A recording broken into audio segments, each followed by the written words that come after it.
C'est pourquoi je parle beaucoup de Chris Ndikumana. Cet homme est un phénomène spirituel que Dieu a déclenché dans la francophonie pour nous donner l'humilité et pour nous réapprendre la vie chrétienne. Ici, dans cette croisade, il n'y aura pas d'offrande. J'ai appris que dans certaines croisades, il y a des gens qui viennent avec des badges et qui demandent l'argent. Si on te demande de l'argent, tu ne donnes pas à Dieu. Amen. Amen. Il y a ceux qui ont contribué pour cette croisade, avant même. Ils nous ont appelés. Ils disent, qu'est-ce que nous pouvons faire? Nous disons merci à Dieu qui a visité la Côte d'Ivoire par son serviteur Chris Ndikumana. Si je fais cette vidéo, je sais qu'il y a plusieurs personnes qui nous suivent sur cette chaîne Maison de Prière et peut-être que ça va vous édifier. Nous avons vu ce que Dieu a fait à travers l'homme de Dieu, l'évangéliste Chris Ndikumana, tout récemment en Côte d'Ivoire. L'arrivée de cet homme en Côte d'Ivoire a vraiment créé des polémiques, si bien que vous êtes là, YouTube vous envoie seulement des notifications. Et j'ai dit, je vais jeter un coup d'œil pour voir pourquoi il est tant critiqué. Parce qu'il faut dire ici, les mauvaises paroles, les mauvais messages font plus de tours que les bonnes paroles. Peut-être quelques personnes vont partager cette vidéo. Mais si c'était pour le critiquer, pour dire des choses, des mensonges sur lui, la vidéo là va faire le tour du monde aujourd'hui. Donc, j'ai reçu des notifications plus négatives, des paroles négatives sur lui que des notifications de ces bonnes œuvres que Dieu est en train d'utiliser à faire dans cette campagne. Et cela m'a amené à me rappeler de comment, dans les années 2019, quand le Seigneur a commencé par nous utiliser dans le domaine de la guérison, comment est-ce que j'ai été frustré, très frustré, après certaines grâces que Dieu nous avait accordées. Je me rappelais, dans ce temps, il y avait un jeune qu'on l'avait amené par ses parents aveugles.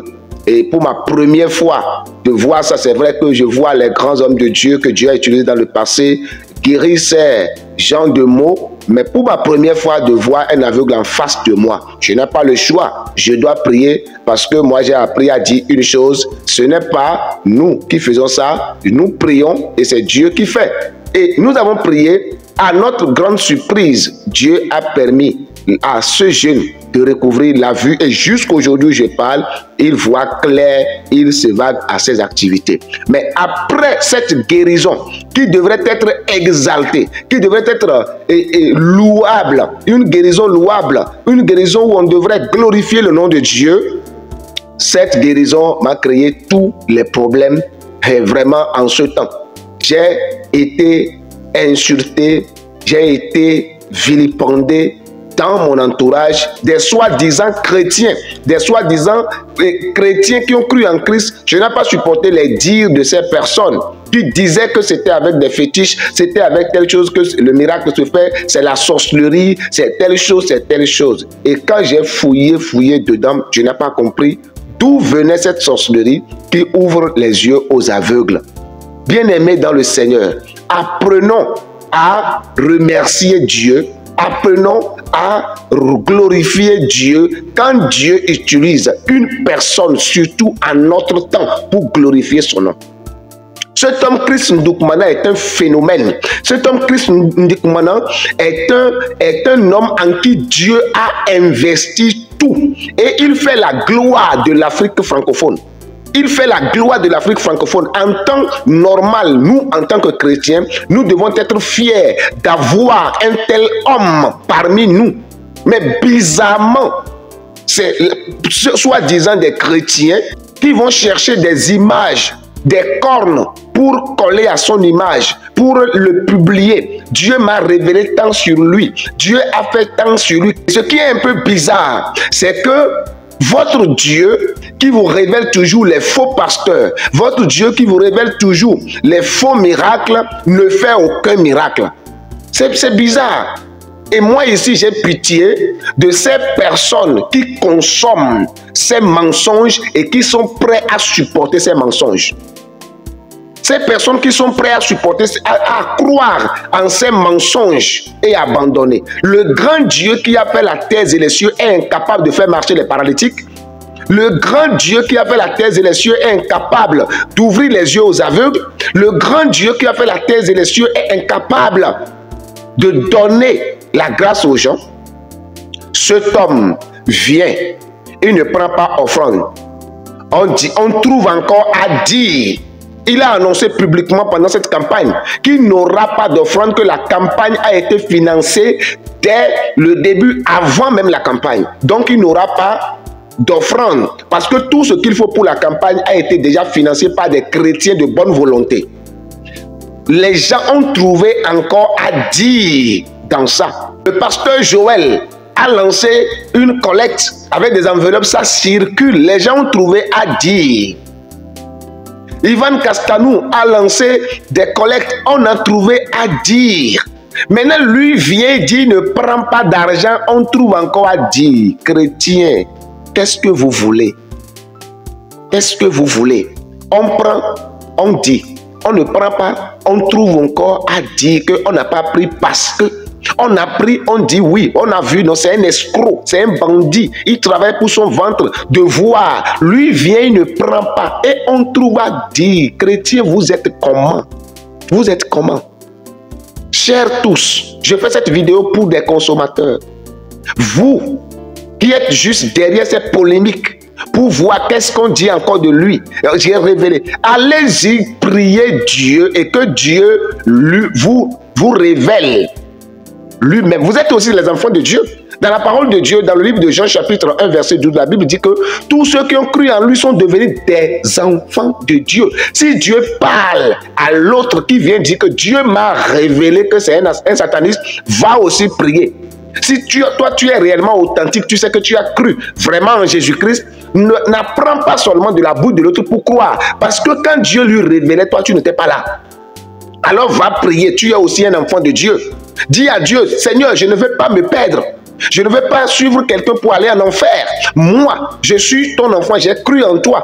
Révèle-moi aussi cet homme, s'il est de toi ou bien il n'est pas de toi. Dieu va te parler si toi tu es vrai. C'est ça qui prouve que toi aussi tu es faux.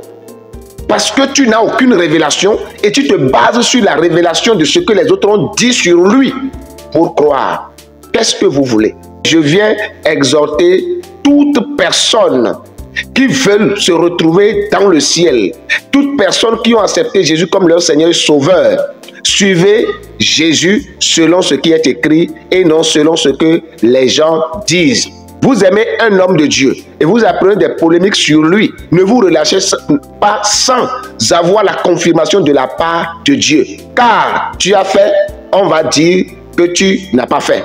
Tu n'as pas fait, on dira que tu as fait. C'est la vie dans laquelle nous sommes aujourd'hui. C'est de cette manière que le diable a envoyé ses agents de travailler et ils sont là sous la casquette de pasteur, sous la casquette d'apôtre, sous la casquette de prophète, sous la casquette des gens ayant la loupe du Saint-Esprit. Or, ils savent très bien en eux qu'ils sont des agents de Satan. Car quand j'ai regardé la campagne, ce que Dieu a fait à travers cet homme, et qu'il y a des gens qui continuent pas à trouver de moyens pour critiquer, vraiment ça fait pitié. Le fait qu'il a rassemblé un nombre qu'on ne sait pas par quel moyen, c'est que ce n'est plus Dieu. Mais vous êtes comment? Vous adorez quel Dieu qui ne peut pas faire de grands miracles? Tout ce qui est grand est attribué au diable. Tout ce qui frappe aux yeux est attribué au diable, mes amis. Alors, ce qui veut dire que c'est le contraire. C'est le contraire. Que Dieu, dans sa grâce, vous bénisse. Et que son amour nous couvre, nous garde dans la justice, dans la vérité, afin que le dernier jour, nous puissions nous retrouver dans le paradis de Dieu. Que Dieu bénisse la Côte d'Ivoire, Dieu bénisse l'homme de Dieu, Christ Ndoukoumana, Dieu bénisse tous ceux qui l'aiment, dans le précieux nom de Jésus-Christ. Amen. Shalom. Je demande, alléluia, je vous demande d'acclamer toute personne qui a contribué financièrement pour cette œuvre. Alléluia. Et je remercie aussi les volontaires.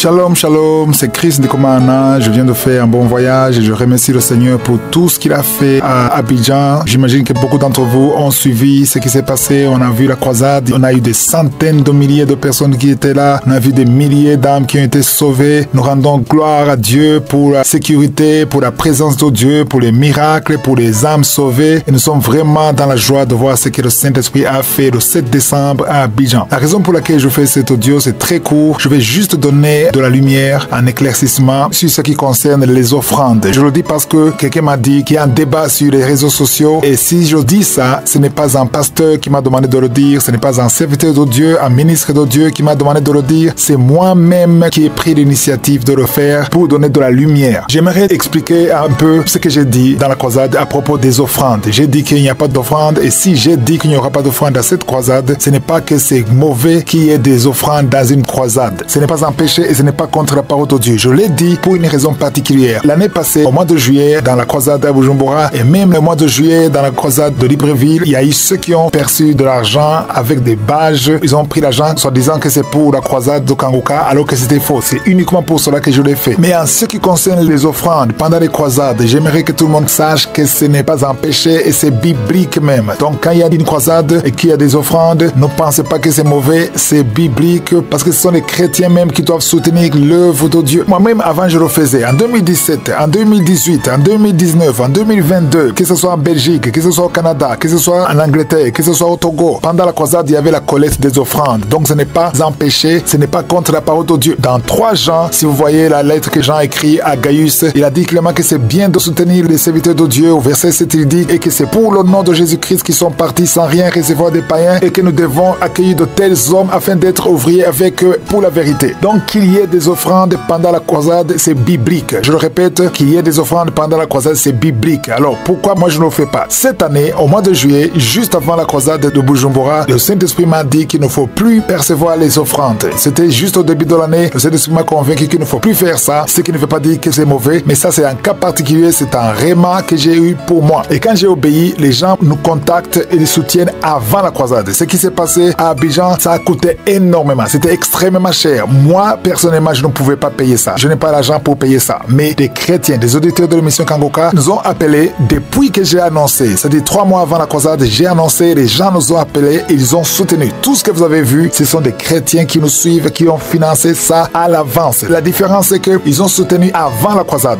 Donc, je tenais à être clair. Parce que je vois des gens qui disent, non, il ne faut pas demander, c'est mauvais. Donc, ce n'est pas mauvais qu'il y ait des offrandes pendant la croisade. Si le Saint-Esprit ne t'a pas donné un ordre particulier, si tu le fais, ce n'est pas mauvais. Ce qui est mauvais, par contre, c'est exiger que les gens payent avant d'entrer dans la croisade. Si avant d'entrer dans la croisade, il faut payer, ça c'est contre la parole de Dieu. C'est ce que je dis toujours dans l'émission Kangoka, que ce n'est pas bien. Voilà pourquoi je ne pouvais pas attendre. Je voulais vraiment donner de la lumière, que ça soit clair, qu'il y ait une collecte des offrandes pendant la croisade, c'est biblique. Ce n'est pas mauvais, ce n'est pas un péché. Ce qui n'est pas bien, ce qui est contre la parole de Dieu, c'est exiger de l'argent avant la croisade. Mais pour mon cas, c'est un cas particulier. Le Saint-Esprit m'a dit clairement de ne pas le faire pour une raison particulière. Et quand j'ai obéi, les gens nous contactent et soutiennent la croisade avant le jour de la croisade. Mais ça ne veut pas dire que ça doit être le cas pour tout le monde. Encore une fois, il n'y a pas un pasteur ou un serviteur de Dieu ou un prophète qui m'a demandé de dire ça. C'est moi-même qui me sens guidé à donner de la lumière parce que je sais que par là, le diable peut piéger certains chrétiens. Quand ils voient une croisade, on voit la collecte des offrandes, on dit que c'est mauvais. Non, ce n'est pas mauvais et c'est biblique. Je le répète, la collecte des offrandes pendant la croisade, c'est biblique. Si moi je ne l'ai pas fait, c'est parce que j'ai reçu l'ordre du Saint-Esprit de ne pas le faire. Et ça, c'est un cas particulier. C'est ce qu'on appelle